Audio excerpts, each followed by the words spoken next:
Hello and welcome everyone. This is second lecture on Karl Marx, and today we are going to focus on his views on class as a category for social and political analysis, and also his views on state. But before doing that, we will also focus briefly on his theory of alienation and exploitation and how these two led Marx to consider capitalism as something which is inherently contradictory, which necessarily create condition of unfreedom for the majority of population, and how it would eventually create the condition for the next stage of human history, that according to Marx was the final phase of human progress or human history that could be achieved in communism. So, this we will discuss in today's lecture. We already had a lecture on Marx where we discussed his personal life and also his theory of historical materialism, that how different stages of history is a kind of Hegelian movement of progress in a sense, and capitalism is not the final stage of history.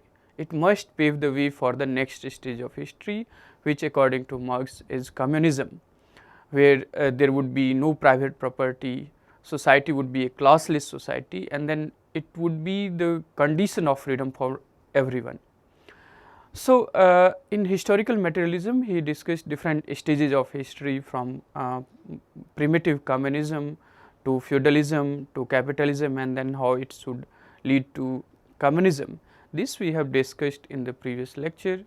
In the concluding lecture that we will have on Marx, we will particularly discuss his views on politics or his idea of communism, and also assess the criticism against Marx and the relevance of some of the writings or ideas of Marx in 21st century, particularly to understand the periodic cycle of boom and bust in capitalism, and how that can be addressed or resolved. So, that we will discuss in the third and concluding lecture on Marx. As we have discussed in the previous lecture, the Marx writing or philosophy influenced a great many historical and political events in 19th and 20th century, and in that sense Marx was one of the most influential thinkers of the 19th and 20th century, and his ideas and theories influenced many social and political as well as the historical events such as Russian and Chinese revolution. These are the two major historical and political events in the 20th century, but there were in many other countries such as in Latin America or in other countries. Marxist ideas shape the actual practical and historical events in the history. So, he is often misunderstood as the philosopher of the revolution or transformative change through violence, through revolution. So, it led to a kind of wide gulf between those who follow his doctrines and those who see in his doctrines or philosophy a kind of threat to their existing status and influence. So, Marx philosophy is led to then this kind of division of the world, where those who follow Marx and his writings see in them a kind of redemption, a kind of inspiration for making the society more emancipatory, more free for everyone and not just for few, whereas for the other it was a kind of threat to their existence or their status. So, this led to then the adoration of Marx on the one hand and contempt on the other, and that most of the Marx writing then is not really objectively understood. Besides the historical and political events which derives inspiration from Marx writing. So, there is a kind of distinction between the Marx and the Marxist, or certainly the historical and political events that derives inspiration from the Marx. So, one has to be clear about that distinction as well. And as I have discussed in the previous lecture, Marx was a humanist philosopher, and he belongs to that tradition of enlightenment which believes in human freedom. So, he as a humanist philosopher wanted to eradicate the structure of exploitation and alienation that exist in the social political spheres of life in the 18th or 19th century. So, Marx in that sense was product of enlightenment. He regarded bourgeois revolution or the capitalism as the necessary stage in human history, but he also explained or examine the inherent contradiction or antagonism that persists in capitalism, and it must pave the way for the next stage of history, which would be more emancipatory, more free for majority of the people. So, he identify these alienation or exploitation as something which is rooted in the economic inequalities. So, economic inequalities then become the basis for social and political inequalities in the modern state. So, let us try to understand this historically. Modern bourgeois or the liberal revolution rose on the ruins of feudal aristocratic society, where the focus is on the productivity, innovation and technological development. That was the necessary for coming out of the condition of scarcity, and it also increased human productivity. And bourgeois revolution also lead to a kind of legislative state, where it was regarded through rights or constitution and rule of law, the rights and freedom of every individual would be protected.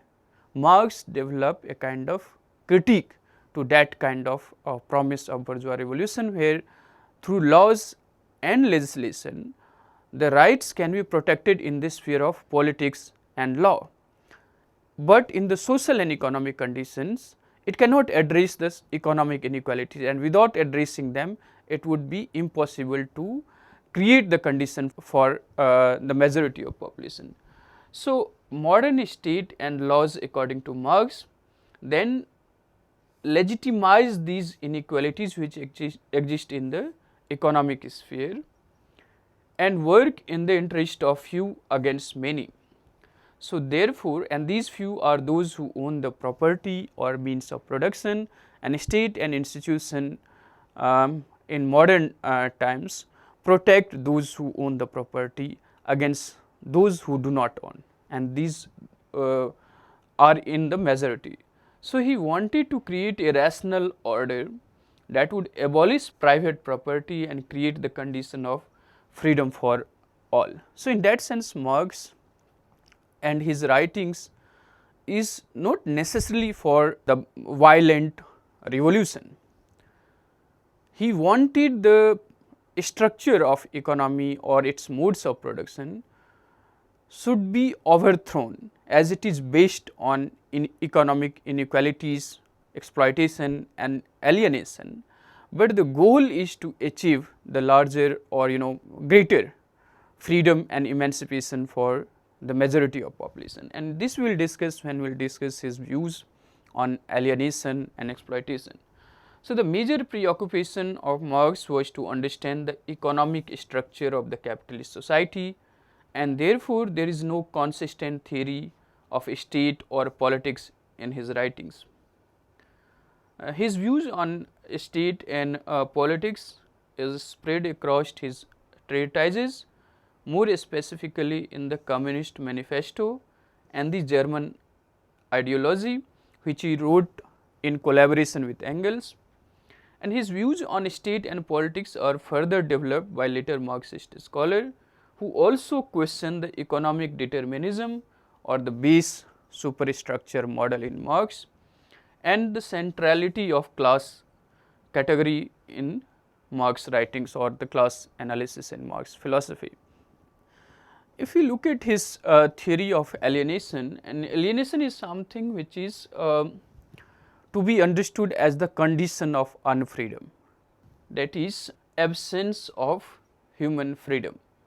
So, according to Marx, the modern industrial society, its technology and scientific knowledge has reduced man's dependence on nature for their sustenance. So, in that sense, the capitalist revolution has empowered the mankind, whereas they are no longer dependent on the nature for their sustenance, as they used to do during the feudalism and the earlier modes of production. However, this technological, industrial or scientific revolution also created the condition of widespread economic disparities, exploitation and alienation in the society for the vast majority. So, what is happening with the modern capitalist industrial revolution is where production is mechanized, and productivity has increased. That had led to kind of condition of life where man is no longer dependent on nature as they used to be in earlier modes of production. So, in that sense, from the scarcity there is a kind of abundance. However, what characterized this industrial technological revolution is also the conditions of unfreedom, economic disparities, exploitation and alienation for many. Marx developed this theory of alienation in his economic and philosophical manuscript, which is also referred to as Paris manuscript, and it is derived from the Hegelian idea of self and other, master and slave, and this Hegelian idea of that spirit or the absolute idea is real only when it manifests in the real historical conditions of life, not in the thought or only in the consciousness. So, Marx developed his theory of alienation through his engagement with Hegelian idea, particularly his text Phenomenology of Spirit. So, Hegel argued that to develop self-consciousness, individual must see their own image in others. So, that is why the presence of other is necessary for the individual to develop his or her own self image or self consciousness. He further argued that in master slave relations, though the slave is deprived of in many ways, and yet while working on an external object using his labor, the slave develops the self consciousness which master is deprived of. So, in that sense, in Hegel, the human labor is necessary for the development of self consciousness, and this actualization of self or subjective will is through association, through acting upon your will in different sphere of life, starting in the family, on your property that you own, in the civil society and ultimately in the state.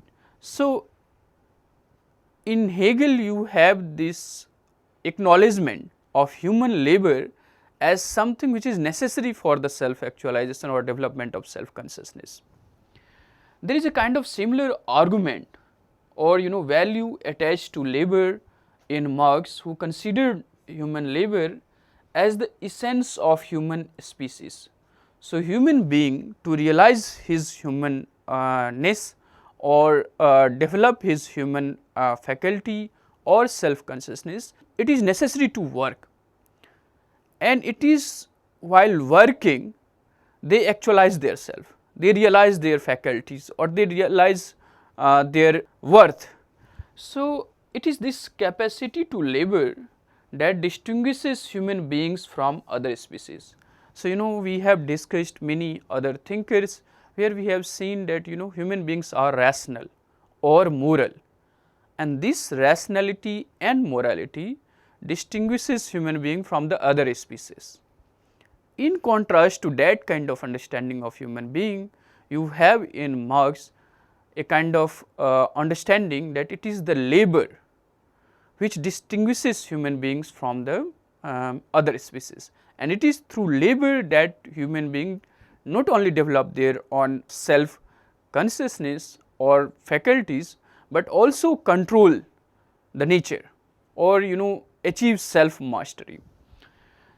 So, in Marx you have a very distinct description of human labor, which is the combination of both mental and the physical strength. So, labor for Marx is not about the physical strength of man. It combines both his physical strength and also his mental faculties. So, by combining the both, man shape or bend nature according to one's needs, and that is the very characteristic of human labor as the sensuous human act. You want to do certain things according to your own will and according to your own need. You do not want to do it under the yoke of others, under the control of others, and for the sake of others. So, the human labor in that sense is the necessary act to realize one's self worth, to bend the nature, to shape the nature according to one's needs. So, proper physical labor such as agriculture and craftsmanship according to Marx involve both the intelligence and creativity. So, human beings develop their faculties, their strength while working on nature when they labor to satisfy their own needs, to act according to their own needs and not for the profit of others and under the direction of others. So, human beings see in the product of their labor done in this manner that they act according to their own will and the needs from the nature. So, while the labor is performed in that manner, human beings see in the product of their labor extension of their own image.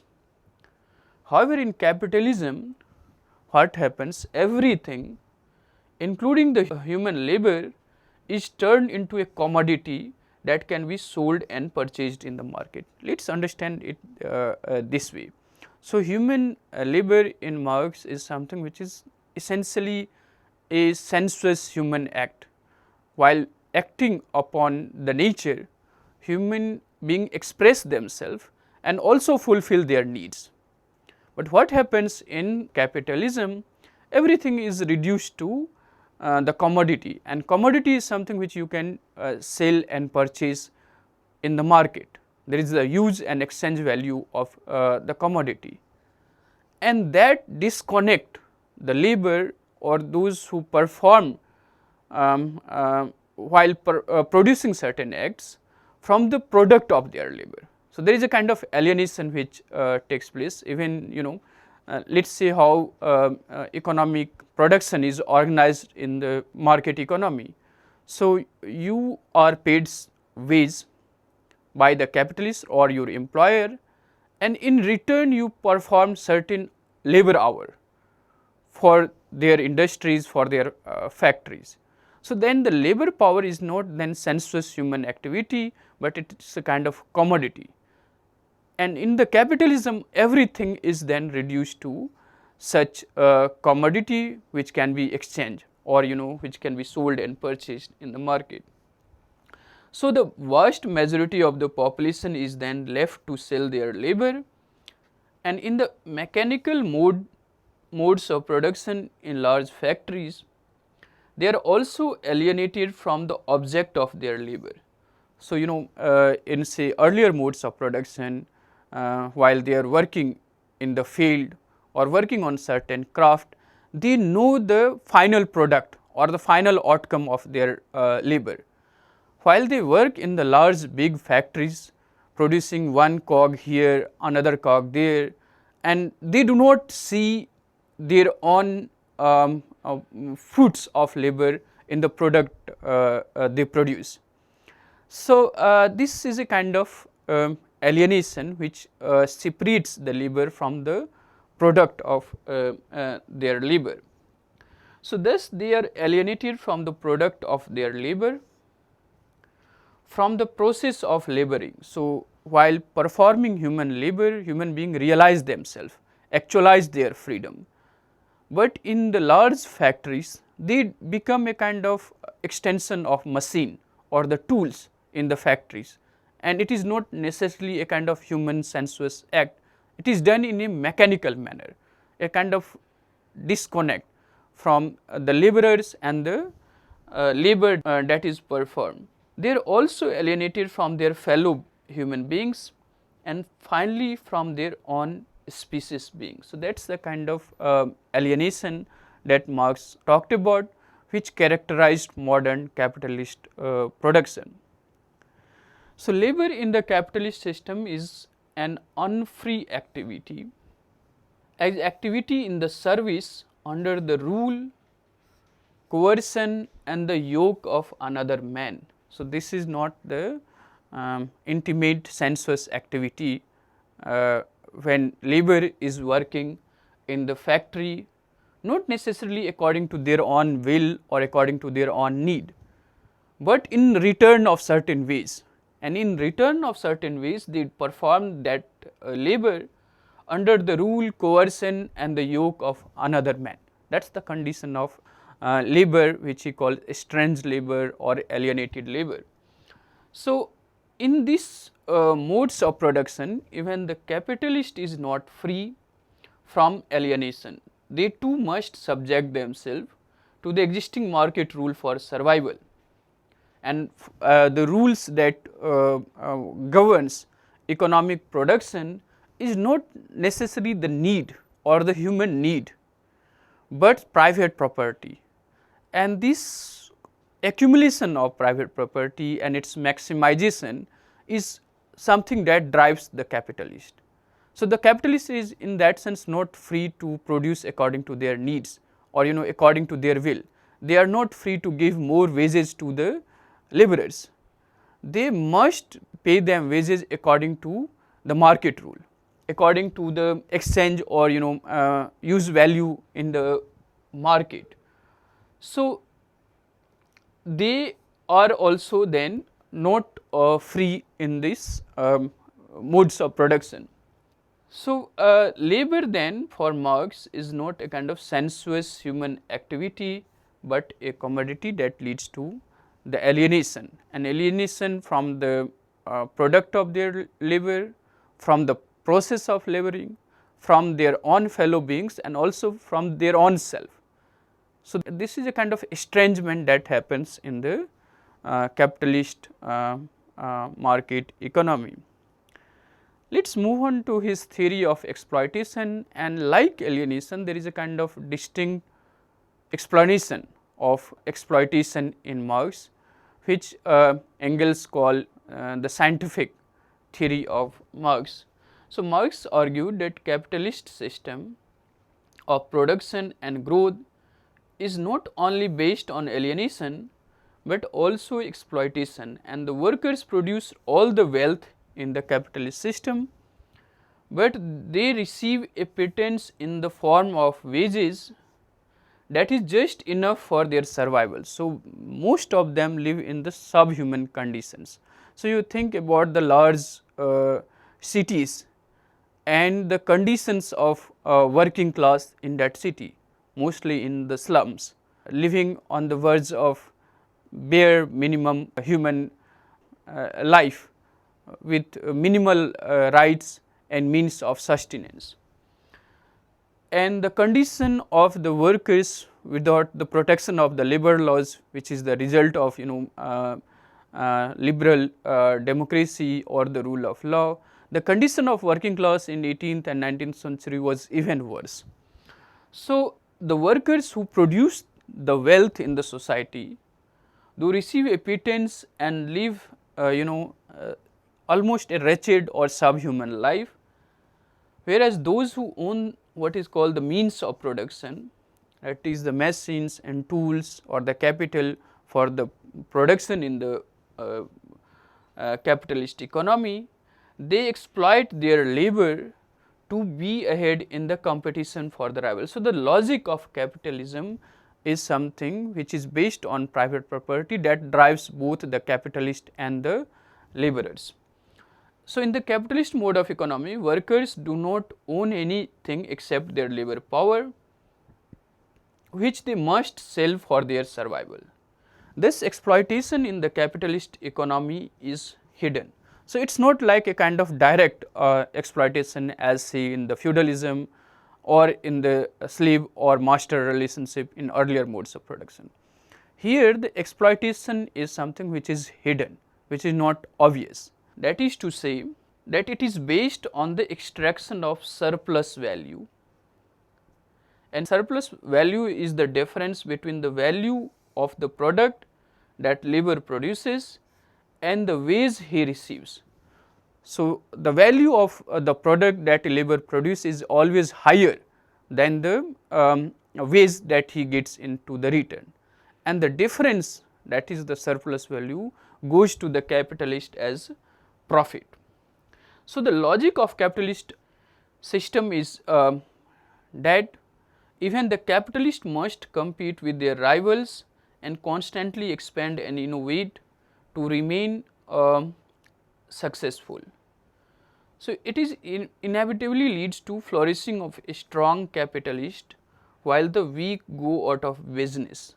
Thus, eventually the capitalist class grows smaller and richer, while the proletariat grows larger and more wretched. So, that is the kind of capitalist modes of exploitation which also drives smaller or weaker capitalist out of business, which do not innovate, which do not compete with their rivals, and in other words you can think of the monopoly.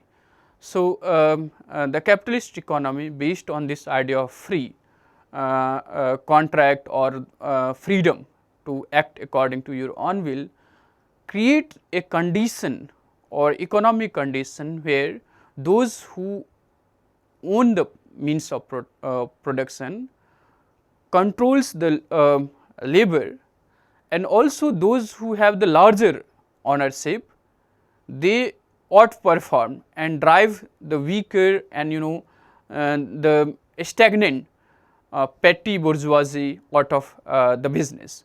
So, in capitalism the exploitation is something then which is hidden. So, there is the promise of freedom, there is the idea of free contract. So, labor is not forced like in feudalism and earlier modes to perform.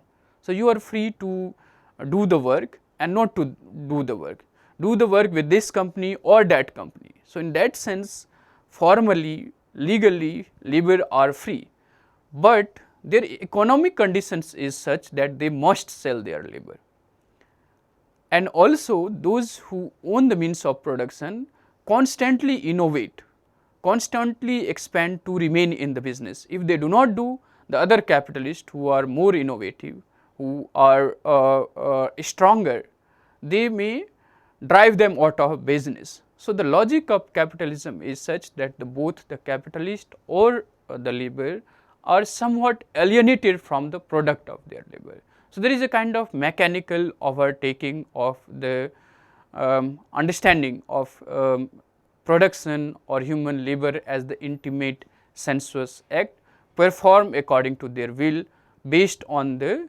needs.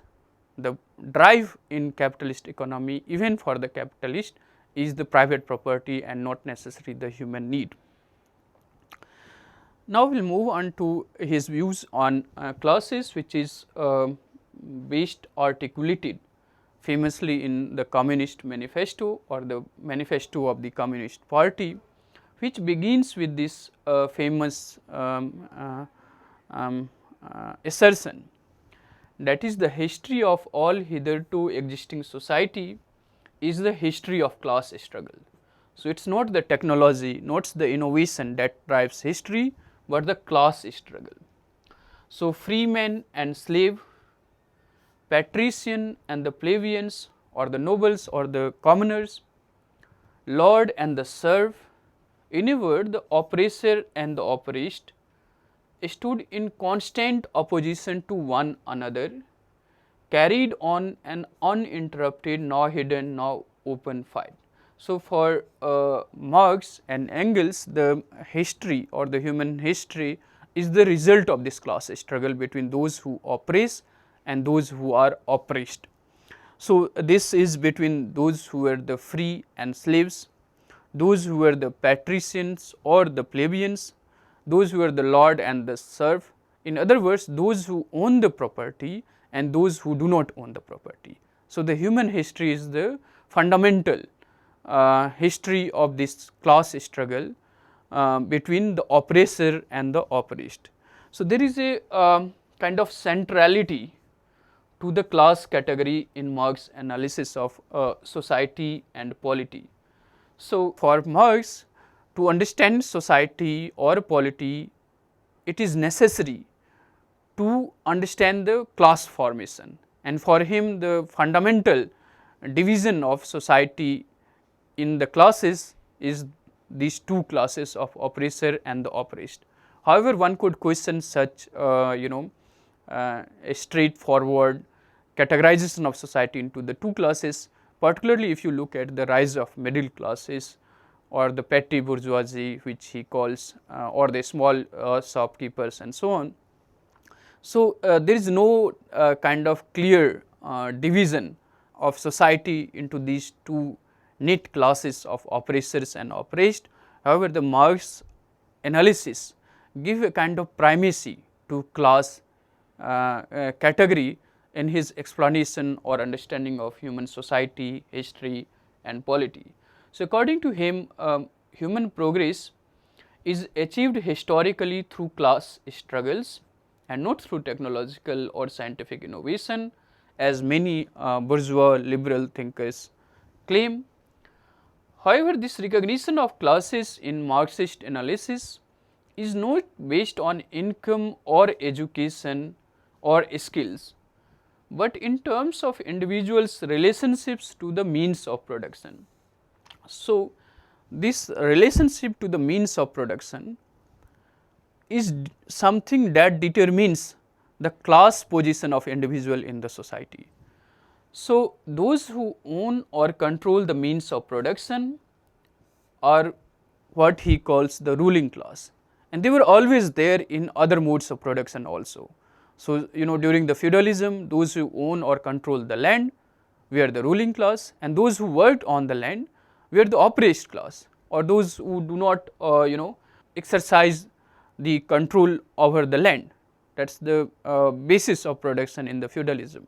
Similarly, in the modern capitalist economy, factories, tools, machines and capitals is the means of production.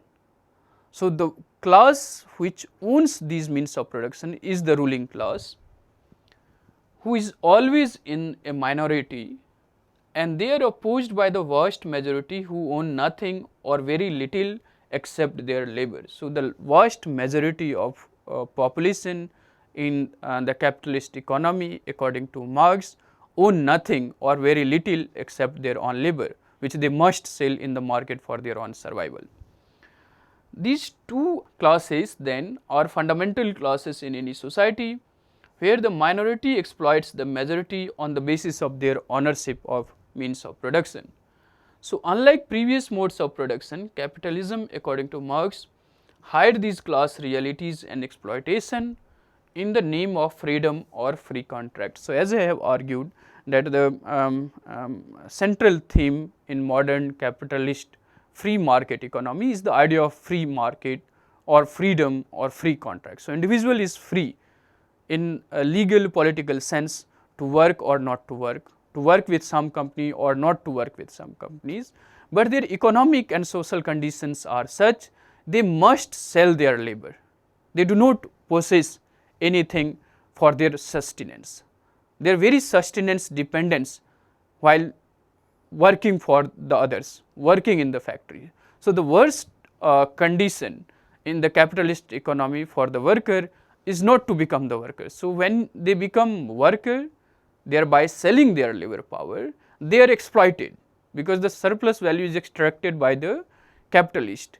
But the worse than them are those workers who do not get the opportunity to sell their labor. So, the large army of unemployment. is something that helps the capitalist or the industrialist to exploit the labor further. So, in that sense, in the name of freedom or free contract, capitalism hides the real exploitation of the people. So, workers are considered free, but they must sell their labor for self sustenance. So, they are free to sell their labor, and capitalism has reduced the whole question of freedom in the sense to capacity to purchase or not to purchase. It is no longer the condition or rights which helps human to achieve the higher stage of living or develop his personality or develop his skills. It is reduced to a kind of market economy where you are free to sell or purchase, or your freedom is reduced to choosing the objects in the market. Similarly, for the laborers, they are not tied to one lord or one land. In that sense, they are free, but they must sell themselves nonetheless for their self sustenance. So, Marx saw the workers or proletariat then the agent of emancipatory change, because they are the oppressor. So, the history of class struggle is moved by those who are oppressed and thereby have a stake in overthrowing the regime or the structure of the society which benefit the oppressor. So, Marx regarded the workers or the proletariat as the agent of emancipatory change or transformation. This is possible when workers as a class in itself become the class for itself, and this is a kind of development of consciousness among the workers.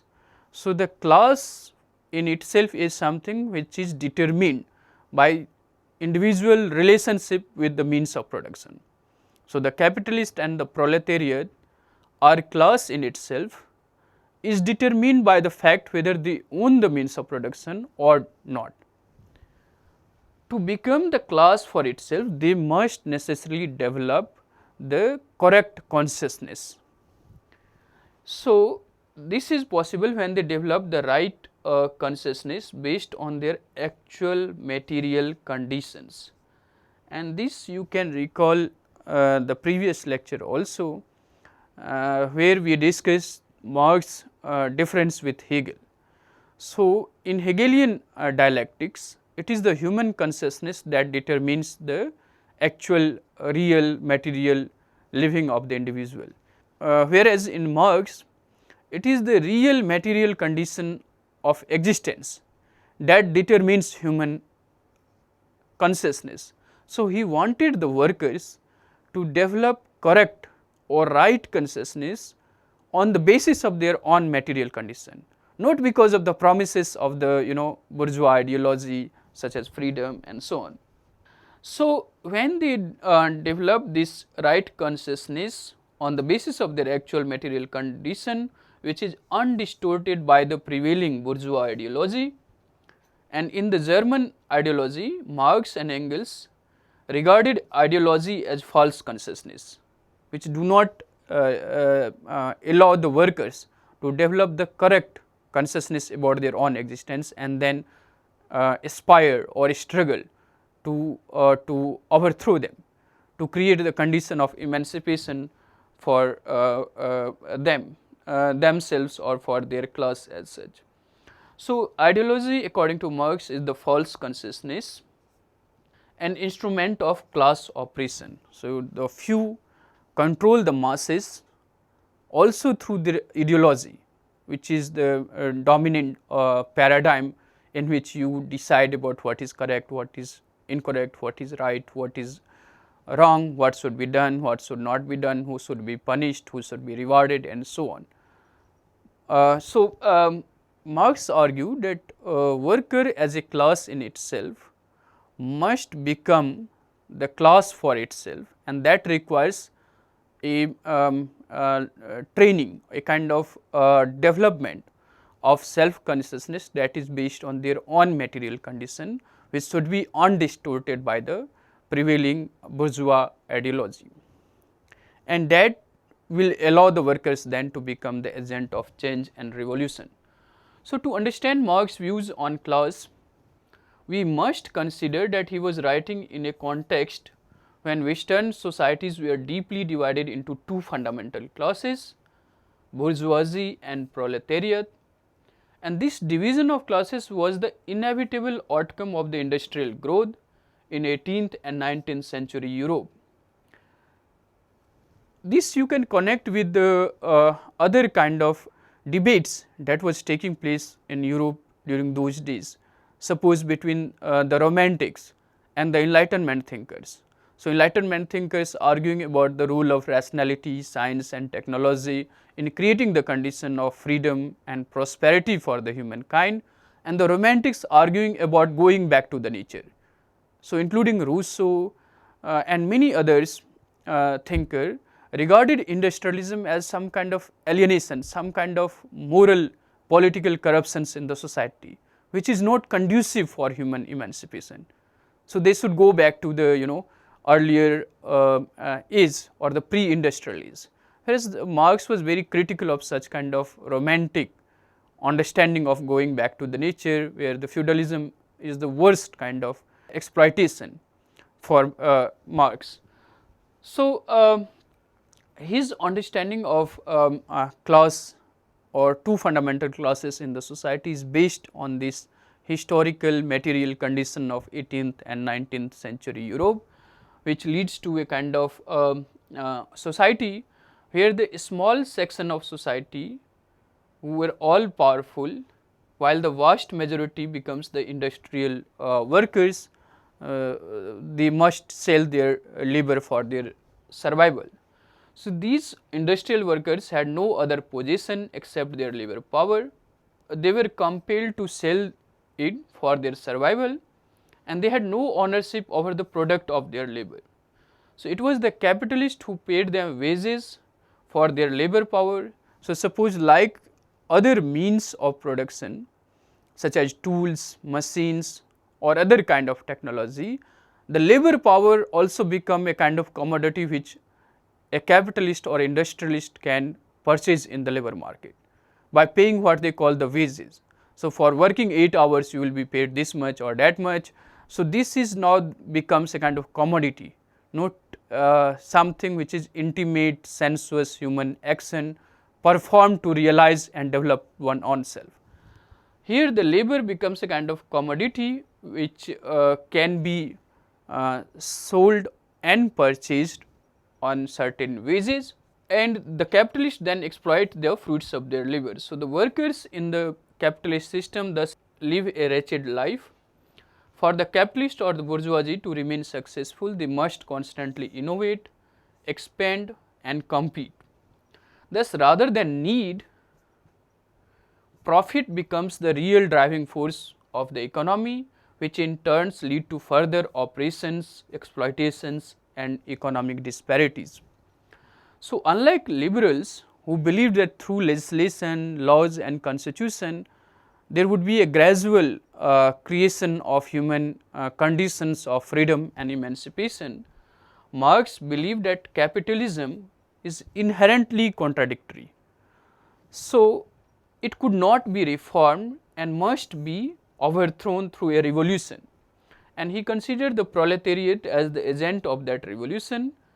These proletariat will first abolish the private property, and that would eventually lead to withering away of classes. So, he imagined or envisioned a society which would be a classless society, which would be free of classes, where human beings work according to their capacity for the satisfying their need, and they will develop their own creativity or human intelligence in their own way without the coercion from others, without the conditions of unfreedom and alienation and exploitation of man by man.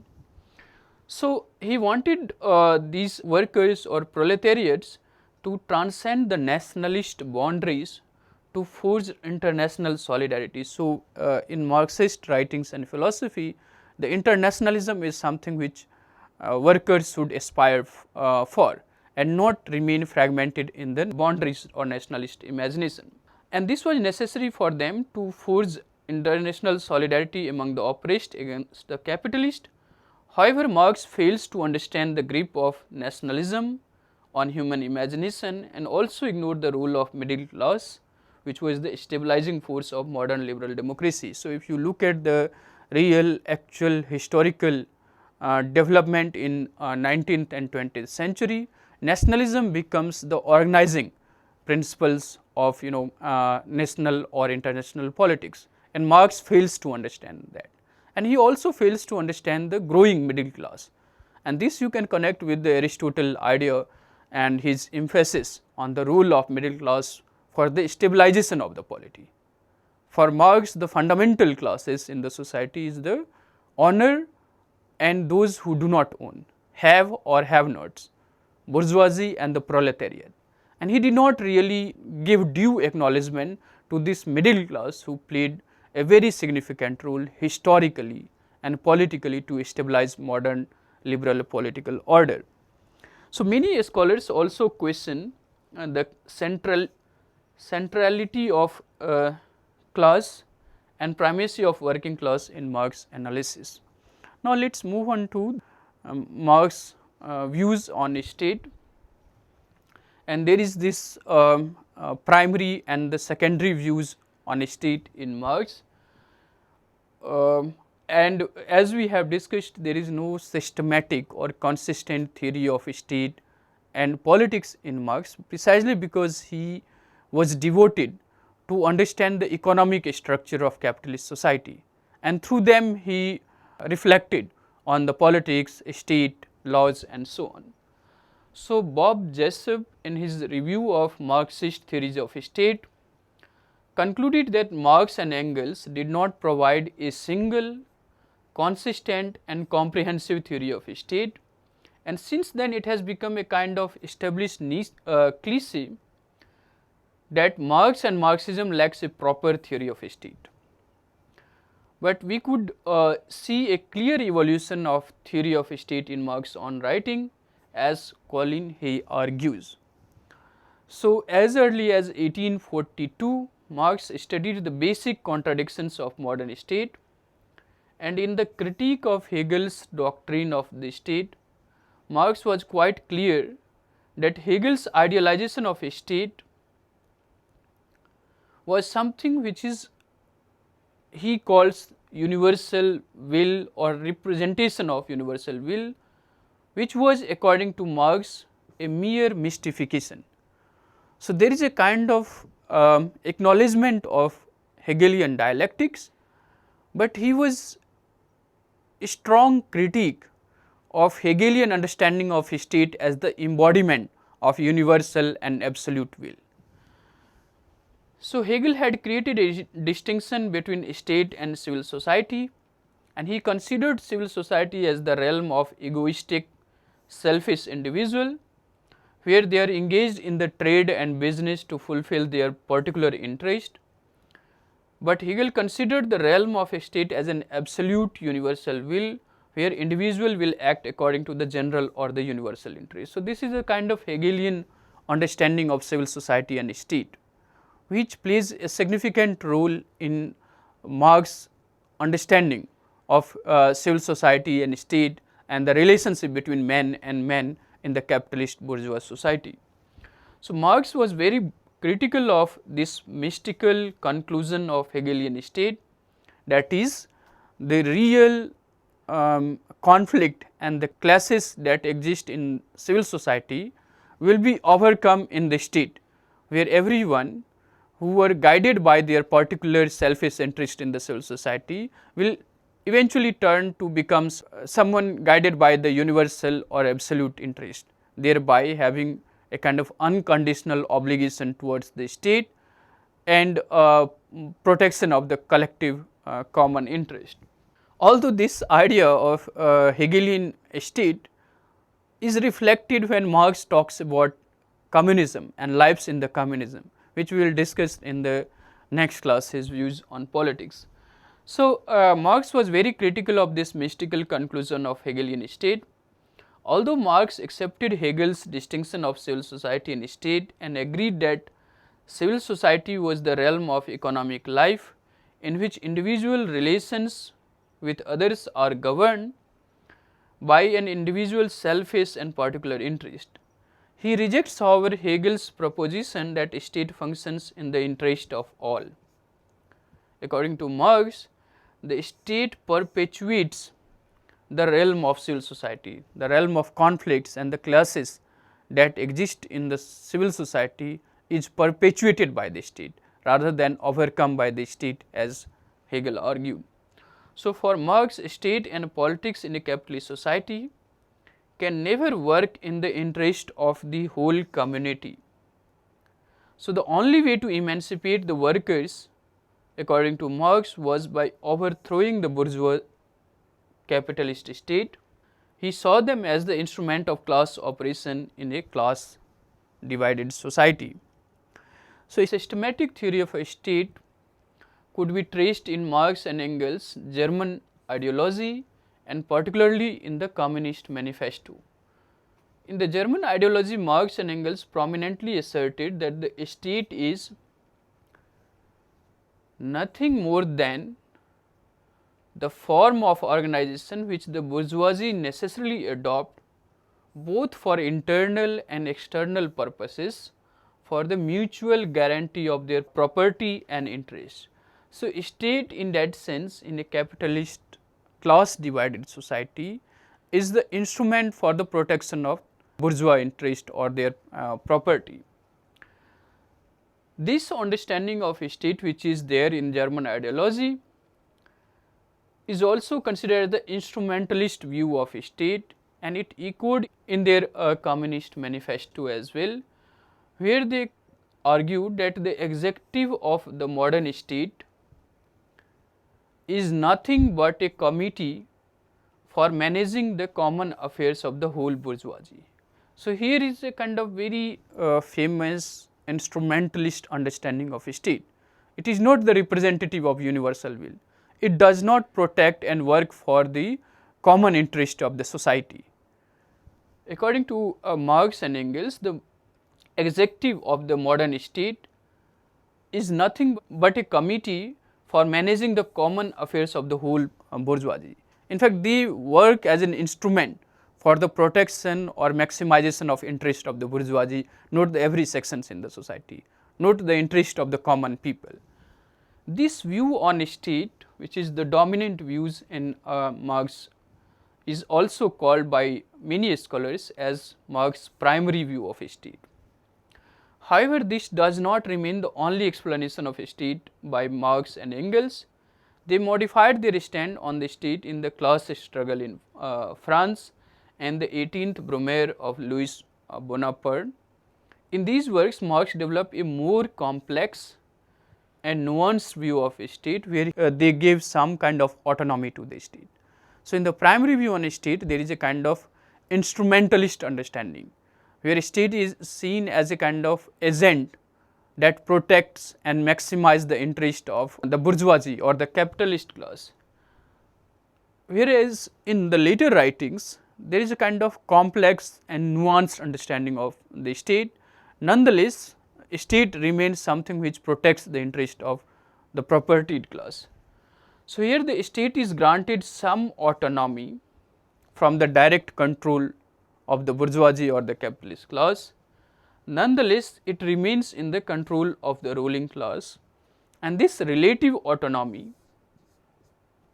of the state view in Marx is considered as the secondary view of the state. So, the primary view is state is just the committee to manage the common affairs of the whole bourgeoisie.